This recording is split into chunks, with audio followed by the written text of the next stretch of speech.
콘텐츠 썰프룸 미팅. 안녕하세요. 컨설팅의 김태훈입니다. 최근 시즌 10을 시작한 너의 목소리가 보여.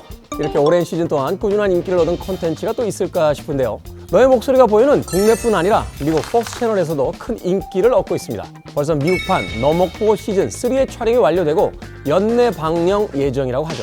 그뿐만이 아닙니다. 이전에 없던 새로운 포맷, 새로운 감성으로 국내에서 큰 사랑을 받았던 예능 프로그램 꽃보다 할배 역시 미국 MBC에서 제작 방영되며 동시간대 시청률 1위를 기록하는 성과를 거뒀습니다.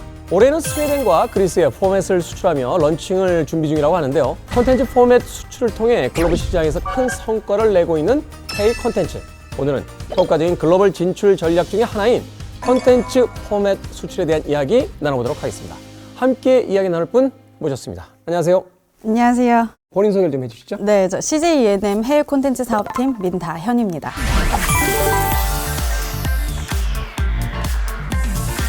시장을 이제 개척하기 위해서 이제 포맷 수출이 답이다. 전 세계에서 가장 포맷 사업이 활발한 테리토리 오브 디 이어로 꽃보다 할백, 너의 목소리가 보여, 지니어스 게임, 윤식당 등 30개국 이상 수출하는 성과를 냈는데요. 바이오들이 크레이지 코리안 포맷이라는 말을 많이 해요. 전략이 제대로 이제 먹히기 시작했다. 눈물이 날 것 같은데요, 생각을 하면.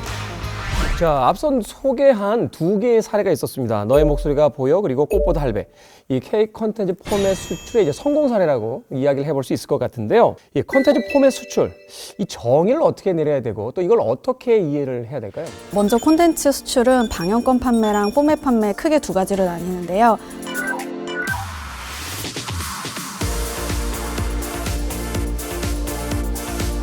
포맷 바이블이라고 해서 한 200장에서 300장 정도로 영어로 저희의 모든 아이디어와 구성안, 노하우를 다 압축해서 전달을 하고 있습니다. 그렇다면 전통적인 어떤 방영권 수출에서 이 포맷 수출로 어떤 전략적인 어떤 움직임이 있었던 것은 어떤 이유 때문이에요? 한 2015년쯤에 저희가 이제 계획을 짜다가 딱 지도를 놓고 보는데 저희가 아시아까지는 판매가 너무너무 활발한데 그 이유를 넘어가지가 않는 거예요. 이걸 어떻게 할까 고민을 하다가 당분간 우리가 미국 지상파에서 한국 드라마를 볼 일이 없지 않을까? 그러면 우리에게는 포맷 수출밖에 없다 하면서 저희가 이제 2015년도에 포맷팀을 만들어서 포맷 수출에 집중을 하게 되었습니다. 동일한 어떤 문화권에서는 시장을 이제 개척하는 상황이었지만 서구 사회에서는 정서적으로 이렇게 이제 일치되는 부분이 없었기 때문에 그런 시장을 이제 개척하기 위해서 이제 포맷 수출이 답이다. 네, 그 맞습니다. 이후의 성과는 어떻게 이루어졌습니까? 꽃보다 할배가 이제 2016년도에 처음으로 한국 포맷 최초로 이제 미국 지상파인 MBC에서 방영을 하게 되었고요. 네. 그리고 이제 미국 MBC에 판매를 하고 나니까 유럽의 이제 다른 국가들에서 연락이 오기 시작하는 거예요. 그때부터 저희가 이제 팀도 꾸리면서 해외 마켓도 많이 다니고 하면서 이제 너의 목소리가 보여가 27개국에 판매되는 그런 네. 성과까지 연결이 된 것 같습니다. 너의 목소리가 보여가 27개국까지 네. 그런 시장에서 이제 관심을 가지고 계속해서 또 구매가 이어지는지 네. 그걸 좀 쉽게 풀어서 설명을 해주신다면? 아무래도 이제 한국 콘텐츠의 위상이 변한 것을 알 수가 있겠는데요. 넷플릭스 통해서 전 세계에서 이제 한국 콘텐츠를 보게 되면서 한국 드라마, 어떤 한국의 문화, 그리고 더 나아가서 한국 예능까지 관심을 많이 가진다고 생각을 합니다. 그리고 이제 모두가 아마 같은 고민을 하고 있는 것 같은데요. 이제 제가 해외 마켓을 다니다 보면 대부분의 미팅에서 첫 마디가 새로운 거 없니? 다른 거 없니? 라는 질문을 했을 때 한국 포맷이 그 어떤 좋은 답이 되었던 것 같습니다.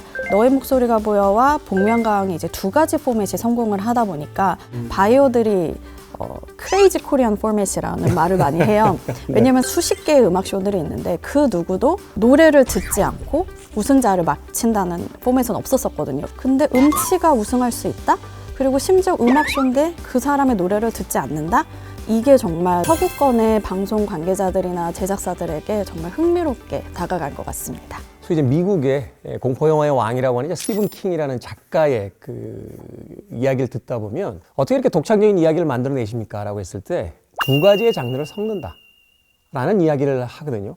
두 가지의 이야기를 섞게 되면 굉장히 독특한 이야기들이 만들어진다. 그 두 개의 성공한 포맷이 바로 그런 혼종 장르의 어떤 예능 포맷이었다. 이렇게 볼 수 있겠네요. 네, 맞습니다. 음악 쇼와 정답자를 맞추는 어떤 퀴즈 프로그램의 포맷을 섞어놓은, 그래서 사실은 전혀 다른 포맷처럼 보이지만 너목보와 복면가왕이 성공할 수 있었던 계기가 되지 않았나. 요새 포맷 업계의 트렌드가 하이브리드라고 네. 합니다. 그래서 Love at First Love, 노래에 반하다라는 포맷은요, 음악 장르와 데이팅 장르를 합친 거고요. 이제 그러한 포맷들을 저희가 피칭할 때 관심을 정말 많이 받고 저희도 하이브리드 포맷이다라고 표현을 많이 사용하고 있습니다. 그런데 방송 영상 컨텐츠 마켓이라는 게 있다는 이야기를 들었어요. 이게 뭔지 좀 설명을 해주시죠.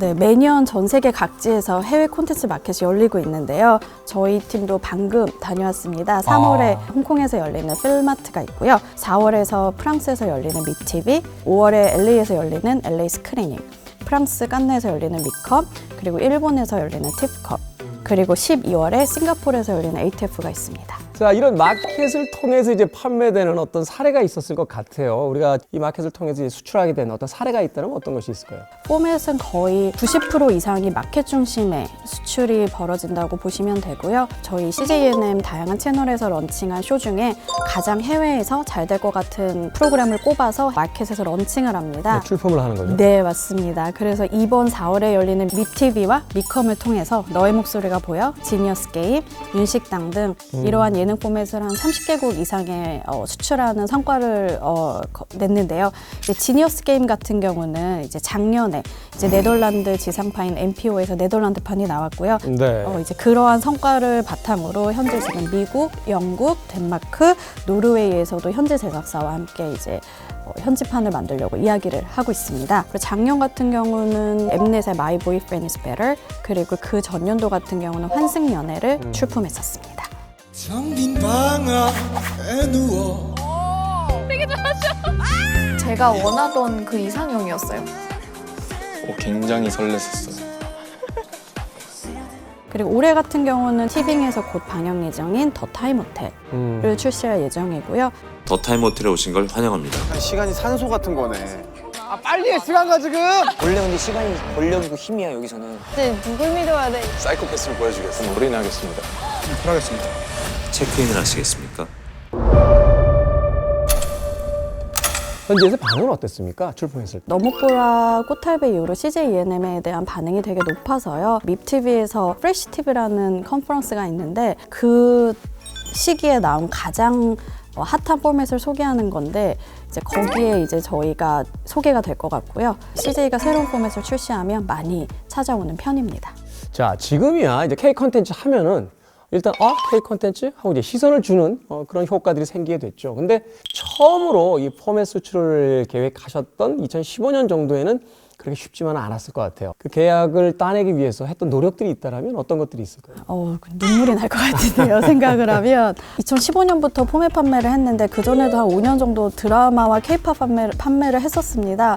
근데 그때는 뭐 저를 잘 만나주고 뭐 마켓만 가면 팍팍했던 스케줄이 제가 이제 포맷을 판다고 하니까 뭐 저랑 5년 넘게 거래하던 아시아 방송사들을 저를 안 만나주는 거예요. 포맷이란 자체가 별로 관심이 없었던 네, 거죠. 한국 포맷에 대한 관심이 없는 거죠. 그러면서 정말 저랑 친했던 바이어 하나는 저한테 솔직하게 내가 영국 ITV에 보이스를 사는데 내가 왜 너의 포맷을 사야 되니? 그러니까 즉 자기는 미국, 영국에서 몇십 년 동안 성공한 포맷을 사는 사람이 트랙 레코드가 하나도 없는 한국 포맷을 왜 사야 되는지 모르겠다라는 얘기를 하는 거예요. 그분 아직 이 업계에 계십니까? 예.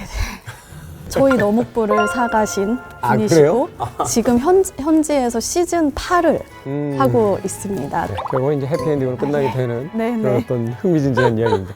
생각해보니까 그러네요. 비틀즈가 처음 데뷔했을 당시에도 그 데카 라이브에서 오디션을 보는데 데카 관계자들이 이런 음악으로는 음악 시장에서 성공할 수 없다. 팝 역사상 가장 멍청한 행동으로 남아 있습니다. 그러니까 그 당시에 아마도 이 CJENM에서 여러 가지 어떤 제안을 했을 때 좋은 기회를 놓친 사례들이 있다라면 네. 컨텐츠 포맷 수출 역사에 있어서 길이 남을 실수담이 되지 않을까 하는 또 생각을 해보게 됩니다. 자, 이렇게 다양한 이유 때문에 이제 K 컨텐츠에 대한 컨텐츠 포맷 판매가 활발하게 이루어지고 있습니다. 자, 그렇다면 현재 한국 컨텐츠 포맷 수출의 현황 뭐 현재 지점을 좀 짚어본다면 어떨까요? 영국 글로벌 미디어 컨설팅사인 K7에서요. 매일 Tracking the Giants, The Top 100 Traveling Unscripted Format이라는 리포트를 매해 발행하고 있습니다. 업계 소식지 같은 거. 네, 이 포맷 업계에서 정말 모두가 보는 그런 매거진이고요. 네. 그래서 2021년도 리포트에 따르면 첫 번째 사진이 딱 I Can See Your Voice 미국판이었어요. 거기다가 Territory of the Year는 코리아였고 특히 이제 CJENM 같은 경우는 아시아에서 가장 많은 포맷을 수출한 Top Exporter of Asian Unscripted Formats로 선정이 되었습니다.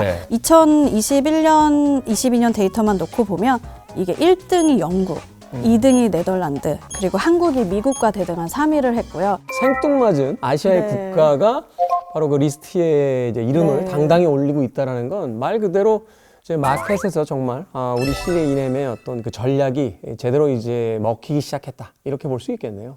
자, 이제 CJ ENM의 글로벌 콘텐츠 수출 향후 전략이 또 수립이 돼 있겠죠? 최근 뭐 트렌드라고 할 수 있는데 OTT들이 많이 생기지 않았습니까? 뭐 넷플릭스, 디즈니 플러스도 있지만 뭐 저희 한국에 티빙이 있듯이 로컬 OTT 그리고 그 지역을 아우르는 리저널 OTT들도 많아지고 있는데요. 그래서 올해는 이제 그러한 글로벌 OTT들에서 또 이제 저희 CJ ENM 포맷을 만나볼 수 있게 하는 것이 저희 팀의 이제 목표입니다. 자, 오늘은요 K 컨텐츠 글로벌화를 위한 컨텐츠 포맷 수출에 대한 이야기 나눠봤습니다. 포맷 수출은 해당 국가의 문화적 차이를 반영한다는 점에서 효과적인 현지화 전략 중 하나로 꼽히고 있죠. 그리고 CJ ENM은 효과적인 현지 전략인 포맷 수출의 판로를 개척하면서 K 컨텐츠의 글로벌화를 향해 나아가고 있습니다. 대한민국을 넘어서 세계가 열광할 새로운 포맷의 CJ ENM IP를 만나게 되길 기대하며 컨설팅 오늘은 여기서 인사드리겠습니다.